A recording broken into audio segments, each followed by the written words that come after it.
Oh, good afternoon, everyone, and welcome.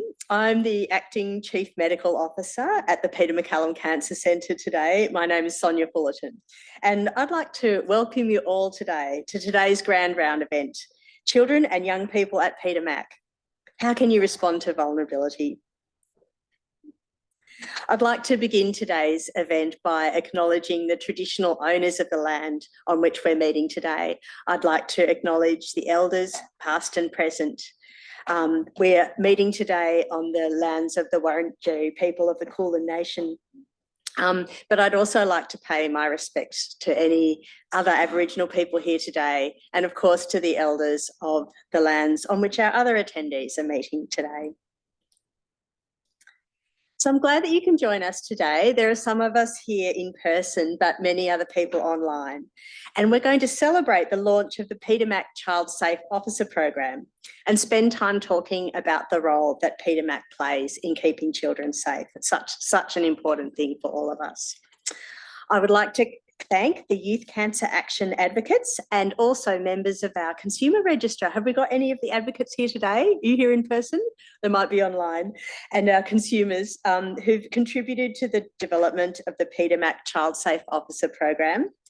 And they've helped to develop resources for children and for young people at the hospital. We really value the time that you've taken to spend providing your insights and doing this work, because we all really want to improve the experience for children and young people that visit Peter Mac. So at today's launch, we're very fortunate to have Dr. Nirashini Kennedy from the Royal Children's Hospital and the Victorian Aboriginal Health Service speaking on what children need to thrive and also signs of vulnerability and family stress. Oh, welcome, come on in. And then we'll also hear from Professor Kelsey Hegarty, the Joint Chair in Family Violence Prevention at the University of Melbourne and the Royal Women's Hospital, on the importance of having sensitive conversations about family safety as part of usual healthcare. Before we hear from our keynote speakers, I'd like to talk briefly about the child safety work occurring at Peter Mac. Children and young people visit Peter Mac every day, both as patients, because we provide quite a lot of radiotherapy services to children, but also as visitors. And that's really important for me. I work as a doctor in the palliative care service. So we're really conscious of wanting to provide a safe and good environment for our children and young people. It's essential that we keep children in view, especially because this is an adult service environment. We've made a considerable number of enhancements in the way that Peter Mac promotes child safety over the last 2 years. And these changes have been made to ensure that we continue to meet our child safe statement of commitment. We want children to be safe, happy, and empowered to thrive. We are committed to ensuring that children and young people have a voice and are listened to. And they have opportunities to contribute to how we plan and deliver our services. And the Child Safe Officer Program is a really key piece of work in this area, and that will assist the voice of our children and young people to be heard. What we know from the evidence is that healthcare workers are well placed to identify and respond early to children experiencing vulnerability. And each Peter Mac staff member has an individual responsibility to recognise and respond to vulnerability or safety concerns for our children and young people. The Child Safe Officer Program, it's a new initiative aimed at increasing the collegial support provided to Peter Mac staff who might have questions, worries or concerns about a child or a young person. Going off script, but I'm so lucky in my team in palliative care that we have a number of palliative care doctors who are actually paediatric trained. And I know personally that it's so important to have someone with expertise in this matters that you can ask questions about if you need to. So this statement really rings true to me. 16 of our Peter Mac staff members have volunteered to be a child safe officer, so a resource like what I've had access to, and they've undertaken some robust training, enabling them to effectively navigate the policies and procedures that we use to improve child safety. There are child safe officers not just here at Parkville, but also at our Box Hill and Moorabbin campuses, and recruitment of more child safe officers is ongoing. So this program makes it easy for staff to speak to someone if they've got worries about a child or a young person attending Peter Mac. And the child safe officers will talk with the staff member and give them some advice on how best to respond to the issue or to provide guidance. I know all about the resources and support services that are available for our staff. So as a child safe organisation, we're really proud to be launching this program today. It's part of our broad program of work in child safety and family violence, and many of our staff members who are so heavily involved in this work are here today, and I'd like to really acknowledge your work and pay tribute to you because it's so important. So I'm now going to hand over to the Director of Patient Experience and Wellbeing, Geraldine McDonald. Jerry, over to you. Thank you. I feel like I'm in trouble when you introduce me as Geraldine. It's Jerry. Thanks very much, Sonia. I was just reflecting with Kelsey that we were in this room in 2018 when we were first funded to develop a family violence program. So it'd be interesting to think about when we get to our panel, what's changed, if anything. Good afternoon. I'm pleased to introduce our first keynote speaker. Dr. Niroshini Kennedy is a developmental paediatrician who works at the Victorian Aboriginal Health Service and the Royal Children's Hospital in Melbourne. She's worked in Aboriginal community-controlled health sector over 10 years. Her clinical work involves the care of Aboriginal children involved with the child protection, out-of-home care and youth justice systems. Prior to this, she worked in tertiary forensic child protection paediatrics for several years. Dr. Kennedy is a Churchill Fellow whose policy has influenced state and national policy relating to children in out-of-home care. She is a paediatric president-elect for the Royal Australian College of Physicians and is a member of the Victorian Consultative Council on Obstetric and Paediatric Morbidity and Mortality. We've invited Dr. Kennedy to speak on what children need to thrive, responding to children with medical trauma, identifying vulnerability and family stress, and providing a culturally safe care for Aboriginal children and families.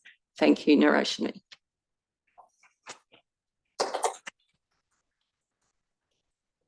Thank you, Jerry, and thank you very much for this invitation to speak to you today. I would like to start by acknowledging that we are on the unceded lands of the Wurundjeri people, and I'd like to pay my respects to their elders past, present and emerging, and any Aboriginal people with us here today. This photo that I've put up here is of the magnificent mural at the Victorian Aboriginal Health Service in Preston, where I work, and we have recently moved to open a women's and children's hub. I would also like to acknowledge the strength and resilience of the Aboriginal children and families who I work with. Over 50% of the children in our clinic are involved with the statutory out-of-home care system, and many come from families who have experienced intergenerational trauma as a result of the stolen generation and the ongoing impact of dispossession. Thank you for the introduction. I'm Niroshini Kennedy, a developmental and child protection paediatrician, and I worked for 7 years as a forensic or child protection paediatrician at the Royal Children's Hospital's Victorian Forensic Paediatric Medical Service. So in that job, I was doing medical assessment of children with suspected child physical or sexual abuse or neglect, and producing expert evidence for the child protection system or the court system. So in that role, I found that Aboriginal children were being overrepresented in the child protection system. It's a shocking figure, but in Victoria, an Aboriginal child is 15 times more likely to be in the statutory care system than a non-Aboriginal child. And what I found out that these children were missing out on healthcare and had extraordinarily high health needs. So for the past decade, in addition to working at the Royal Children's Hospital, where I've been for over 20 years, I have worked at the Victorian Aboriginal Health Service, or VARS, which is a community-controlled health service, initially in Fitzroy and now in Preston. So the children I see every day are vulnerable children. My clinical work with vulnerable children then influenced me to take up a Churchill Fellowship, where I looked into models of care to deliver healthcare for children in an integrated way. And through that advocacy, we're now starting to see some really pleasing changes to make health checks for these children mandatory at a state and a national level. So I've titled this talk, "Why Do Vulnerable Children Matter?" And what we're going to be talking about is, why is childhood important and what do children need to thrive? I think that's really foundational when we're talking about vulnerable children. I'm going to talk about why do we need to consider the needs of vulnerable children. And we're talking about how do we identify vulnerable children? Who are they? How do we recognise them and how do we respond to them? And we're going to be talking about cultural safety for Aboriginal children and families. So childhood is a time of immense promise and potential, but the flip side of that is that it's a time of immense vulnerability. As a society, I think we recognise that children should be protected. It's a duty to protect children. We recognise that in addition to having their basic needs met, that they have the right to a society that protects them, a healthy environment, to be cared for and loved, and the right to play and learn and fulfil their potential. So we could look at this through the lens of Maslow's hierarchy of needs, or Bronfenbrenner's ecological systems theory, or the UN Convention of the Rights of the Child. It takes a village, and very much what you're doing at Peter Mac is looking at this in a family-centred and ecological model. How do we protect children in our society? But this is more than just platitudes about the importance of childhood. We now have decades of neuroscience and behavioural research that show us how child development during the first 2,000 days, but really during the first until the age of 5, lays the foundation for a healthy life and a prosperous, sustainable society. Brains are built over time from the bottom up, and we know that investment in this early period is a solid investment for society as a whole. This is the Heckman curve, which is work from Nobel Prize winning economics professor James Heckman, who showed us that the great gains in the return on investment by investing in early development. So childhood is not just important, it's really critical in determining the life course of an individual. Early experiences really affect the development of brain architecture, and why this is important is that brains are built over time. Over 1 million new neural connections are formed every second, and this is driven through responsive caregiving and repeated serve and return interactions, which drive this brain development. But in the same way, inconsistent or inappropriate interactions from a caregiver can impede or damage brain development. And just as a weak foundation can compromise the quality of the strength of a house, adverse experiences early in life can impair brain architecture, with negative impacts lasting into adulthood. And we know that not all children have a healthy or a safe childhood. Some children are vulnerable through exposure to the social determinants of health, and others are exposed to stress and toxic stress through a result of illness, prolonged hospitalizations, and traumatic events. Adverse childhood experiences can profoundly change brain architecture and disrupt the neurobiological pathways that affect executive function, emotional regulation, learning, well-being, and physical health. The original adverse childhood experiences study was done by Filetti and others at Kaiser Permanente, have provided some of the strongest evidence for the link between childhood adversity and adult health outcomes. They looked at over 17,000 adults who were asked about their exposure to 10 adverse childhood experiences: physical, sexual, emotional abuse, family violence.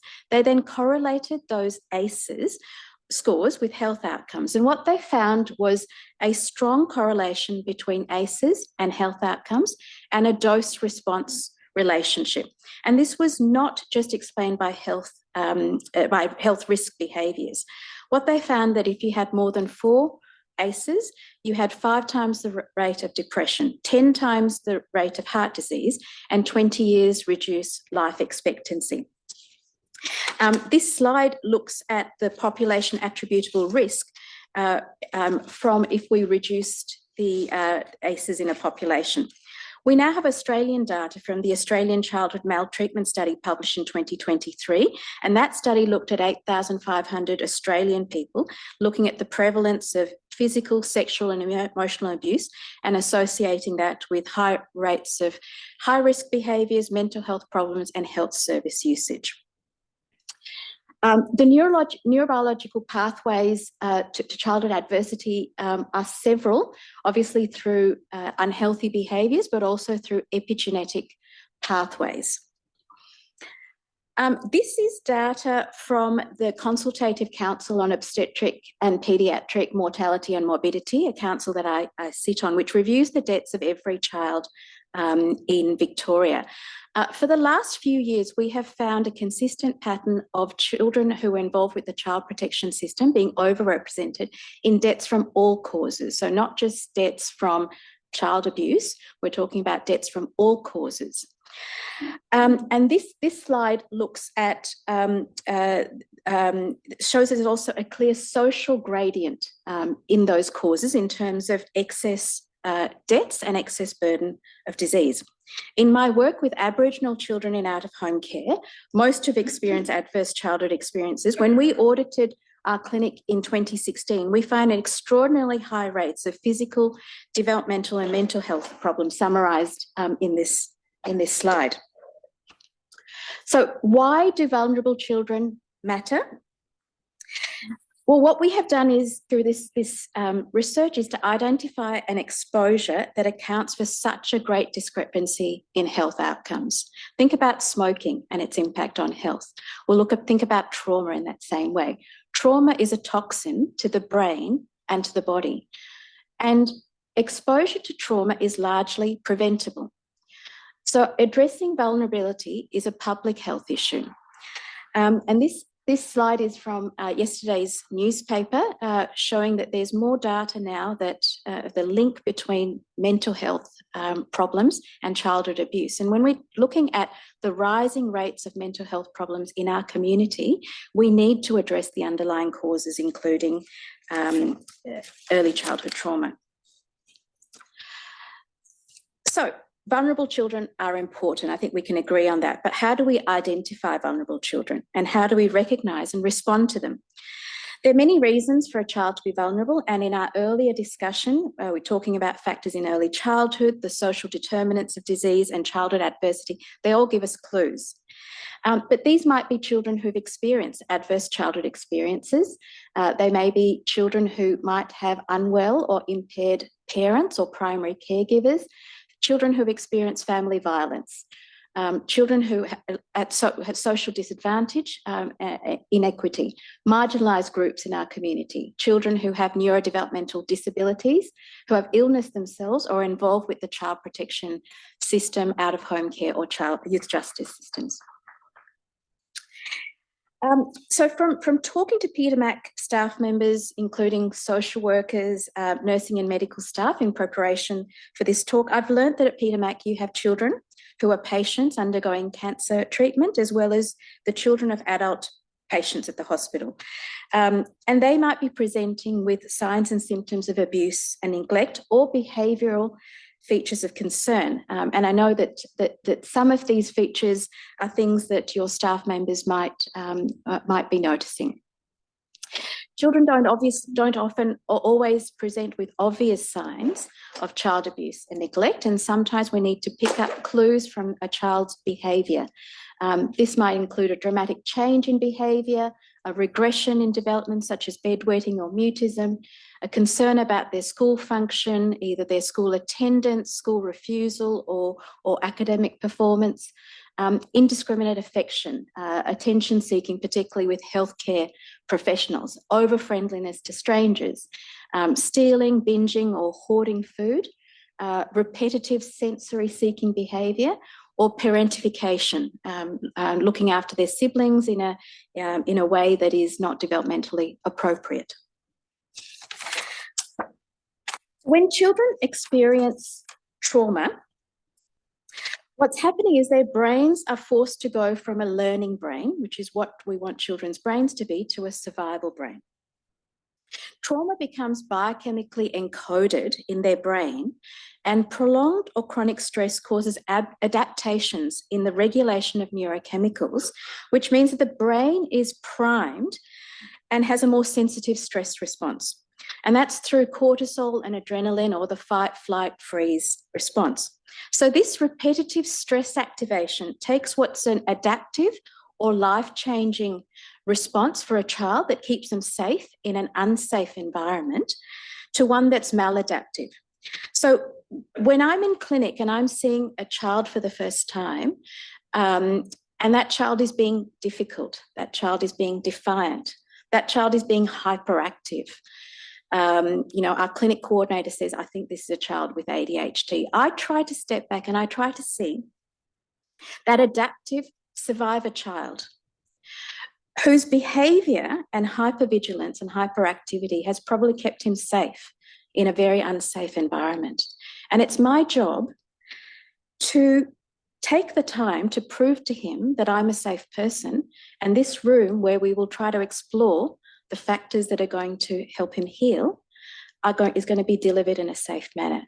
So that's the heart of trauma-informed care. It's the term that's given to take into account a person's early life experiences, their stress responses, and seeks to provide care in a way that is healing, that builds safe therapeutic relationships, and is sensitive to the responses of a traumatized person and avoids re-traumatization. So really, trauma-informed preventative care is for everyone. But particularly the groups that can benefit from this are people with medical trauma, children who have had to go through repetitive, painful and distressing and frightening medical procedures, children you see every day, children who have experienced adverse childhood experience, who have that heightened, sensitized stress response, who have had to be survivors, who have had to keep themselves safe in unsafe situations, who aren't going to take you, a person who they've met for the first time, as a safe person, because that would be unsafe for them, that would be dangerous for them. Children with sensory processing difficulties, children with intellectual disabilities, children with neurodiversity can also have very different stress responses, and we need to understand that. And of course, children who have mental health problems or anxiety disorders are also children we need to really pay attention to. So for you working in a cancer hospital, the psychological impact of cancer treatment is nothing new, and you know that the mental health of a patient can affect their treatment course and recovery. So for children as well, negative and traumatic experience can have that impact. And I always like to ask, what happened to you, when I'm developing an approach to understanding and responding to children who've experienced trauma. So when we look at the core trauma symptoms of hyperarousal, hypervigilance, avoidance, re-experiencing, and then we look at that difficult child who might be in a fight response, who might be in a flight response, or might be frozen and withdrawn. And that is really the beginning of trying to understand what's going on for children. So how do we respond to this? I like to use the neurosequential approach, which is Dr. Bruce Perry, who's an American psychiatrist, and he looks at this, he talks about this in a sequential model, which really recognises that to respond to trauma in children, you need to do this in a sequential model. We need to prioritise regulation first, so that the brainstem is calmed and the child can regulate. Then we need to relate and connect to the child to build safe therapeutic relationships. And it's only then that we can move through to a process that is supporting the child to learn, to reflect, to use social stories, psychoeducation, and trauma-informed care. For Aboriginal children and families, cultural safety is really crucial. It needs to be embedded into every encounter at a health service. For many Aboriginal children, the legacies of colonisation, racism and exclusion is interwoven with their stories with the health system. Understanding the additional burden of this history is really important. There can be considerable fear of being judged and treated unfairly by hospital staff.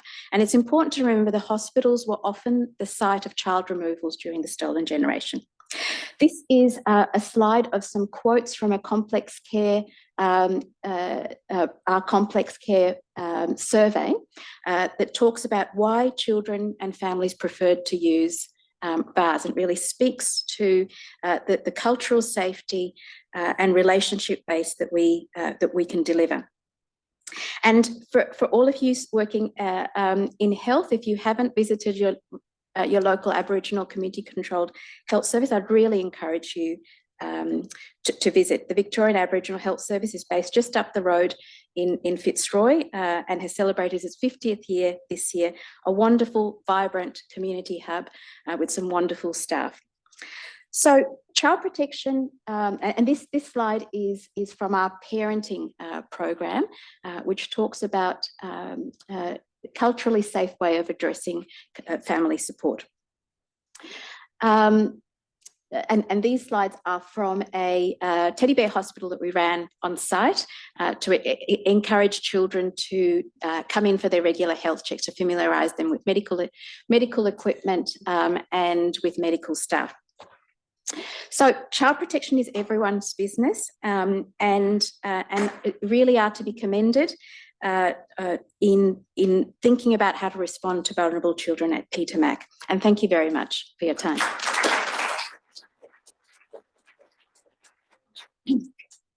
Thanks very much, Niroshini. And just on behalf of Peter Mac, I do want to thank you for all of the important work you do in the current environment, and clinicians not having a lot of time. We're very lucky to have your expertise.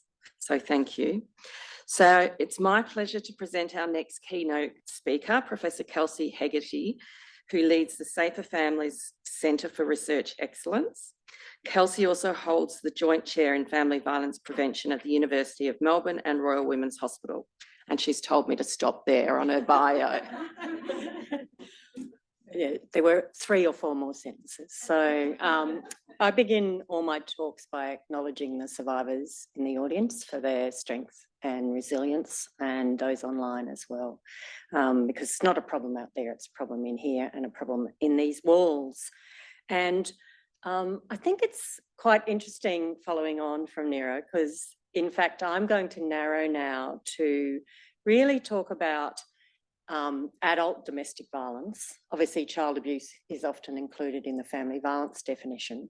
But if we think about the child maltreatment study, one of the key areas that is seen as child abuse or vulnerability these days is actually exposure to adults' domestic violence. Obviously, they overlap, and there's 50% overlaps with direct child abuse to the child, but it is a form of child abuse. And in the maltreatment study, it was 1 in 3 people said they were exposed as children to their parents' domestic violence, usually the father's domestic violence against the mother. And obviously, we have a broad definition of that, and many of you would be familiar in the audience with that. And you'd also be familiar how common it is in the community and that it's gendered. And I think if we're thinking about identifying children in this context, we really have to be identifying the parents. And you're obviously seeing lots of adults in this at Peter Mac. And, you know, I like to think of it like this way, that the physical trauma is probably the least. It's easy to probably see in some ways. It's the psychological trauma and the fear and control that causes many of these things. And there's been studies that have even looked at, obviously, the walking on eggshells your whole life, because obviously you can experience as a child, when you first date, when you first partner, when you are elder abuse. All of that may contribute to the development of cancer. And there's some obviously emerging studies about that, but it certainly contributes to later cardiovascular disease and hypertension and chronic pain. So I think that we've got that sort of picture. We're pretty sure about all that. And as I said, children and young people, they can be victims even before birth. And I've talked about the co-occurrence.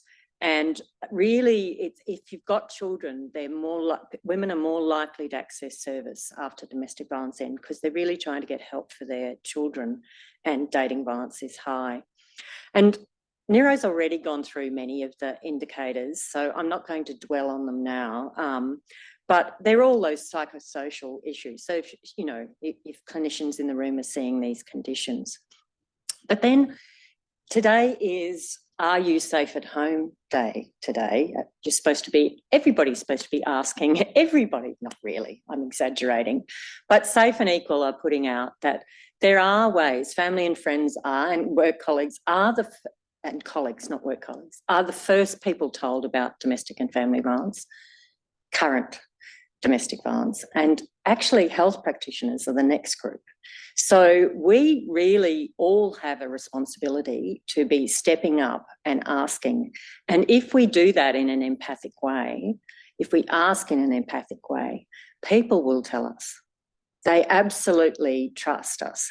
But we are doing a lot of work at Safer Family Centre with the idea of getting family and friends as allies to be asking in a non-judgmental way, how are things going? Are you feeling safe at home? There's specific multi-agency risk assessment management questions for identification about afraid of your partner, controlling your daily activities or humiliating you, threatening to hurt you or slap, hit, kick or otherwise physically hurt. And in the work we do with practitioners, or even with the idea that family or friends could be asking, they all say, well, what do I do when they say yes? How on earth, what am I going to say in response? And so we're Safe and Equal have developed up some packages that they've launched today, so have some other organisations, to try and actually get the message across that this is difficult work, but it's also when we listen to what survivors and what children in those families say, they really do really want us to be asking.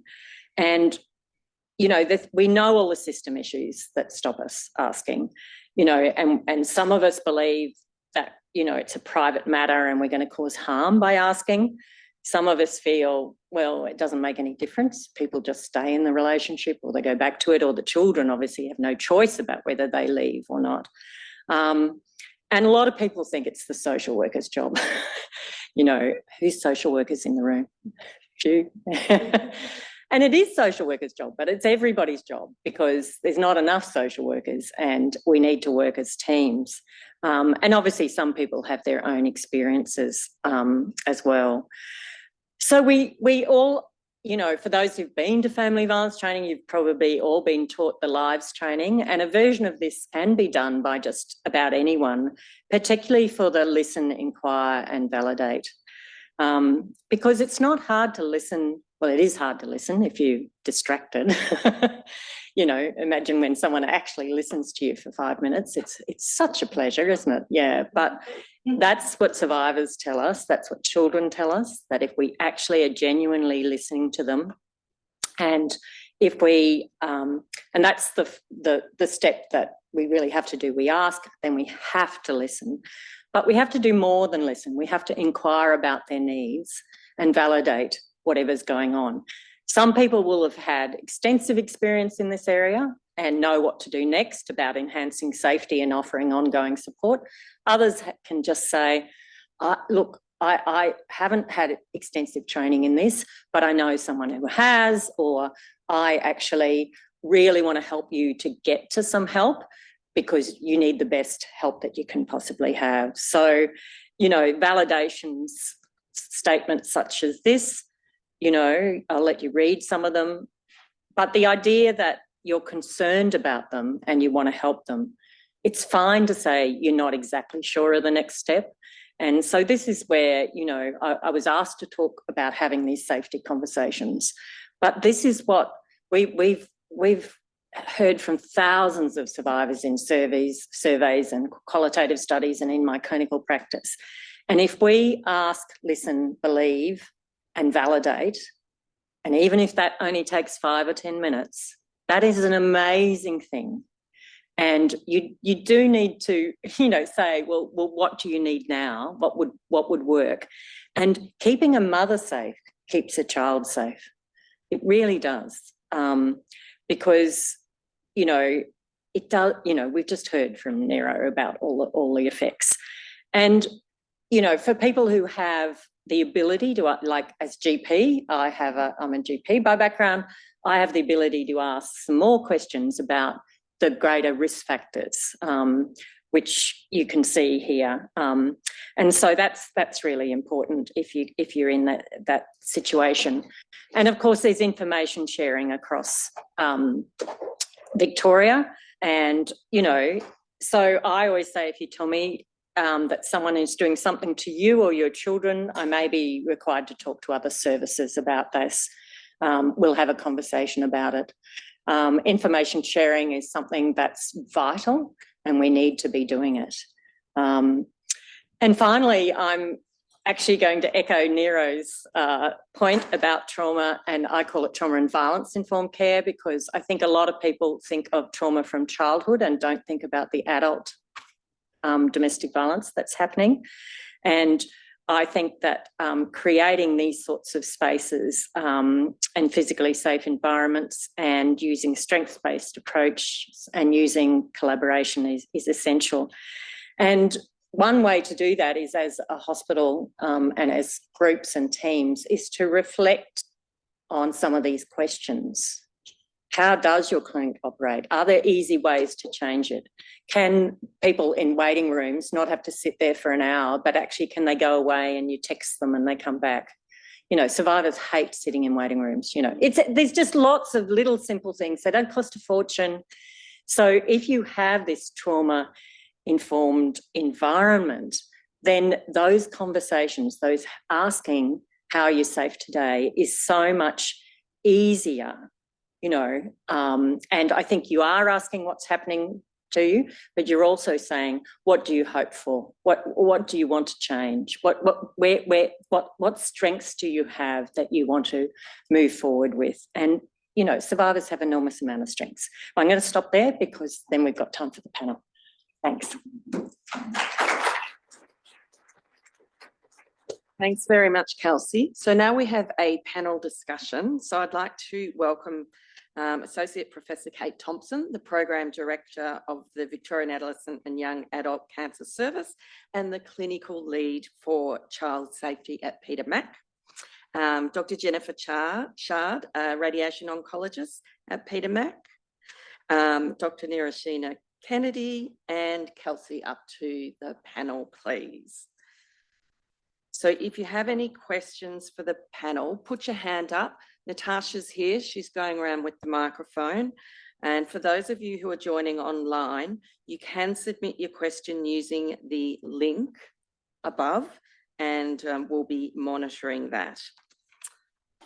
So I'm going to start things off with just calling out the issue of gender and our all-female panel and almost all-female audience. So we know family violence is a gendered issue, and I think it would be useful for us to reflect on what it is we can do in our own backyard. So I'm going to leave that question there because I haven't got the answers yet. But in fact, I was having a discussion with my son after the 7:30 report, I think, this week, and he was saying, but what can I do? What can we do? And so we talked about calling out, misogyny and comments that are unhelpful. But he still felt, he said, I just still don't know, though, what I can do. So that's my little entree. So I'm going to, as I mentioned, Kelsey, you were here in 2018 when we held our first family violence grand round. Do you think anything's changed? We've got less funding. Yeah. No, I'm not allowed to say that. Yeah. We, I think things have changed dramatically. You just have to listen to the media in this last 2 weeks. I mean, it's part of conversations politicians have, you know, it doesn't always translate into things we want, as I just said, but I really think that you'd have to, I don't know, be blind, deaf, and, you know, just not listening at all to understand this is a health issue. I think we've moved it that far. I think we've trained a lot of people and resourced a lot of people. The thing is, we haven't still got the system response. We haven't resourced the clinical champions. We haven't resourced the adequate connections between teams. We haven't, you know, we've got really strong leadership in hospitals. We've got really strong protocols and referral pathways and all that. But the bit we haven't got is the relational work that needs to be done between teams, between, you know, if someone's in an emergency department, say, you know, having a clinical champion, having a social worker sitting in that place that they can call. So it's that relations between the teams, and that really is supportive, and we just haven't resourced it enough, I don't think. Right. And I mean, the other thing I would comment is that Dr. Sonia Fullerton was our first medical clinical lead in family violence, and we were the only hospital to implement that. And so I think building capacity amongst our teams, as you say, is really important. I want to move to radiation, because our radiation therapy teams have been highly engaged in our work around family violence and child safety. So Josh Hart is our nurse unit manager, and he was also a clinical lead. Jennifer, as a radiation oncologist, you see children every day. Does that give you more, you know, the same child every day for a certain period of time if they're having radiation?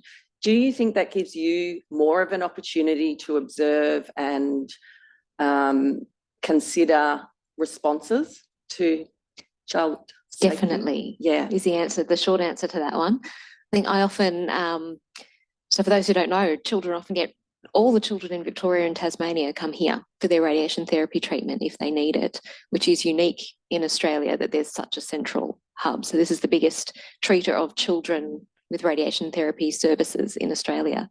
And so the way that treatment is delivered is it's every day, often for up to 5 weeks. So we have the unique perspective that we're seeing children just for a small time, children and their families for a small time every day. And when you're seeing people less often than that, you tend not to get the same perspective. So I often think, particularly with my older teenage patients, if you want to capture them and get them in every day, that's the perfect time to just find them where they are. They're not here for long, but they're here every day. So that's an important factor in our work is that particular relationship that develops only during that point in time. I mean, it really is, the radiation team downstairs have worked really hard in this space. So we need to celebrate those successes as well and acknowledge the leadership there. Do we have any questions from the audience? Anna. Hi there, I'm Anna Jones, Peter Mac's Consumer Engagement Lead. Thank you so much for the session today and for the work that you do. It's so valuable. I think my question is for you, Kate, and it kind of leads on from Kelsey's discussion about what's changed in the last little while. I'm interested in hearing a little bit about the future and what that looks like for young people and children engaging with Peter Mac. Great question. Look, I think we've made significant advances from a child safe perspective over the last 12 months. We've certainly had family violence on the agenda since 2016, I think, when the program started, but really we're now looking at children. And so bringing together a family violence and child safe program that is endorsed and championed by our executive has been the start. And within that, we've then been able to set up really robust governance, oversight and cultural change. So we now have as an organisation steering committee that's multidisciplinary, that's made up of a range of clinicians and practitioners from across the organisation, guiding and overseeing how we do this work. We have a number of working groups. We have the paediatric radiation therapy working group, but we also have a broader child safe working group. I want to be, really want to push that we absolutely provide paediatric services here, but the majority of children coming through this organisation are children of of parents who we're looking after, and they're not seen. They're not heard, and the work that we're doing is really trying to drive that. We've also more recently, from an HR perspective, and a call out to our HR colleagues, I can't see anyone here, but hopefully there's some online. We've really worked hard to look at our recruitment processes, our policies and our procedures that actually ensure that we're doing all that we can as an organisation to support our staff to make sure children are safe. And then moving down to our training. So really it's about awareness raising that children are in this organisation. It is all of our responsibility to see them and to hear them. We've developed e-learning modules, and we're driving that across the organisation, as well as a more advanced specialist training for some of those frontline workers. So for our child safe officers, for our social workers, for some of our medical champions, and I want to call them out because there are medical child safe officers in this organisation, and that's been really exciting to see. But then where do we go now? I think we're now heading in the direction where we're really starting to listen to children and young people. So we've put a number of mechanisms in place. We have a youth advisory board where it's a diverse group of young people, where we've got called representation, Indigenous Aboriginal representation, young people with comorbidities in terms of disabilities, advising and guiding and telling us what works for them, how we need to shape our services, and also giving us feedback around our experience of care. So we've got a range of mechanisms. I think it's a really exciting opportunity in time. But I would also say it's an incredibly busy area that we need to focus on, and we need the right resourcing. I'm going to put the plug. We need the right resourcing. A lot of this is done in kind from staff without permanent ongoing EFT for our funded roles. And in this current day and age, with what we're seeing is happening out there, we cannot not afford to invest in this space as an organisation. Thanks, Kate. Any other questions? Andrew.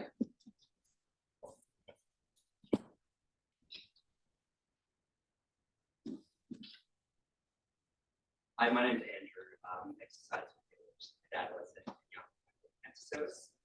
This question's open to the panel, but maybe before we might starting.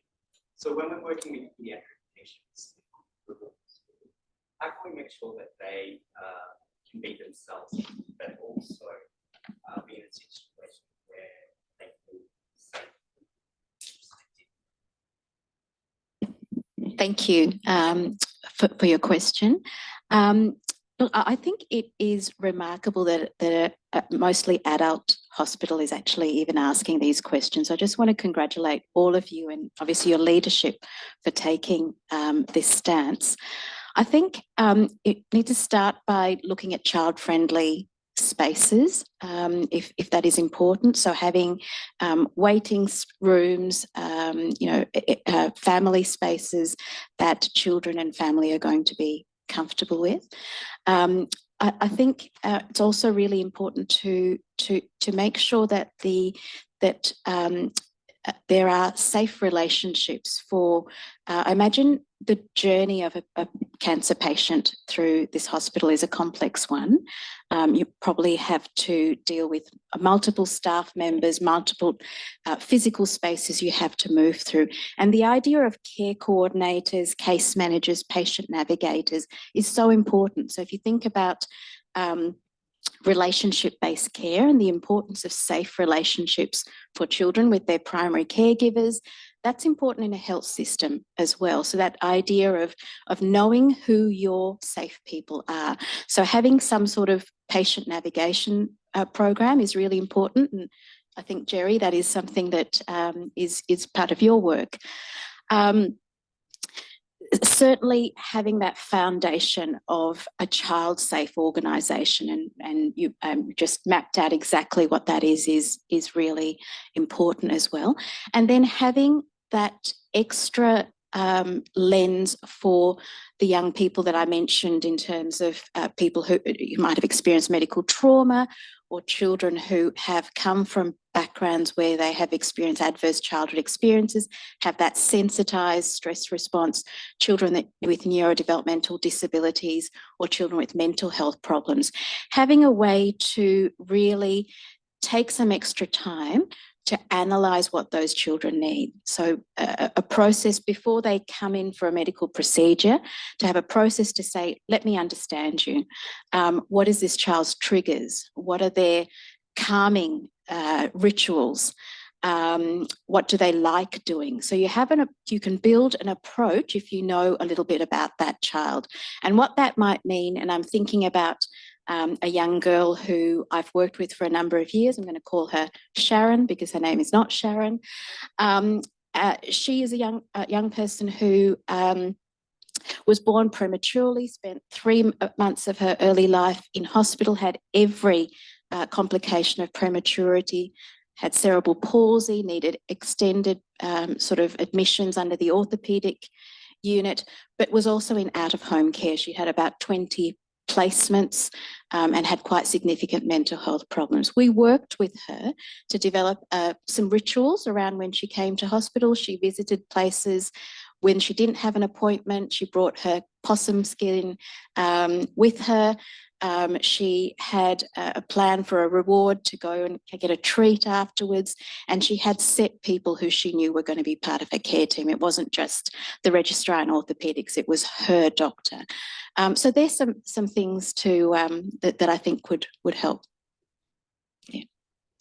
I was just going to add on, it made me think that I'm working in Tassie with some architects and artists actually who are trying to redesign some of the hospitals, you know, and have visual navigation, not in the way that we have them now, but even like if I think about the women's hospital or this, Peter Mac, we designed them at a particular time in a particular way, but we could do so much better now, you know, in terms of colours and lighting and signposting for people. And, you know, I think it's a new industry that's going to emerge in the next decade. Do we have any online questions? Kirsty. I'll put these two together. So how can we get in contact with the child safe officers? Excuse me. And what can the child safe officers help us with? I might hand that one to Kate. Thank you. So the details of all the child safe officers are on Connect, with details of each individual, their background, and how to get in contact with them. In terms of what they can help with, they're really that first line of contact where a staff member might identify a concern that they might see in relation to a child coming through our door. So whether that's a child visiting parents on the ward, whether it's a consultation in outpatient clinics with a patient where there might be a disclosure around a child, or whether it might be a child or a young person themselves undergoing treatment. And really, it's about assisting you to understand what are some of the concerns that you might have identified, how might you respond to those, what is the information that you need, where might there need to be some immediate response if there's concern around the safety of the child, what referral pathways might be in place, or where can you go internally within the organisation to get some more information. And again, that's really about being identifying, acknowledging, recognising, and then referring on to people where there might be more complex assessments or referrals or information that's required. But Connect is where to go. The other thing is we've created a child safe page on Connect. So there's actually now a centralised repository of all the information, of all the current policies and procedures within the organisation, how to contact staff, how to contact agencies outside of here who we work with, from child protection through to community agencies through to VicPol, in addition to resources that we can provide children and young people. Excellent, thanks. Is that any others online or? There is one more. Yep. How can we ask patients about their children and how things are going at home with the children without them feeling offended? we know that people aren't offended if you do it the right way. You know, I think people, if you signpost and, you know, even someone in here for cancer treatment, you can say, look, things, you know, we know that things that are happening at home influence people's health and recovery from treatment even, you know. So we ask everybody, you know, about these issues, you know, and so we're just wondering how things are going at home. So you sort of signpost it, you normalise it, and then of course, you know, if you're getting the answers fine, you know, and something's bothering you, you might have to say, well, you know, if at another time you wish to talk to one of us about it, we're really interested in people's home life here, or, you know, I'm not saying it exactly right, but it's the idea that you're normalising it and that you're saying it's connected to their health. And really, they're not offended if you do it that way. We've got evidence of that. I might also add that, you know, again, recognising we have adolescents in this hospital who we look after, who don't come through the paediatric team, but are often here for a long period of time. It's actually also about asking young people directly. It's actually being able to build that trust and rapport, which can be done very quickly if we set the bounds of confidentiality and we let them know that we see them, we hear them, and the information that we gather, we will act on, but we will do it in partnership with them and we will walk them through that process. So I often say, you know, our team is very skilled, my team, in doing that, but actually the key people that young people are often talking to are the ward nurses. It's the people, it's those frontline people that are on the wards, that are in the clinics, that they're often saying that's their first point of disclosure. So build the rapport, ensure confidentiality, and ask the question with empathy. And I agree, people will answer. Young people want to tell us these things. Well, I think that's a good note to finish up on. So I'm going to invite Sonia up to thank the panel and our speakers.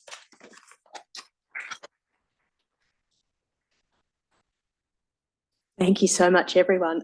I'm embarrassingly an older doctor now. I went to med school in the 90s, and I was just sitting here reflecting on how much I personally have learned over the last 10 years about gendered violence and child safety issues, thanks to many of the people here in this room. So I just wanted to say that I think the health landscape has really transformed, and it's so incredible that we're now taking much more of an interest and taking notice of the needs of children and young people in our services. So anyway, that was my segue. Thanks so much to everyone for coming today.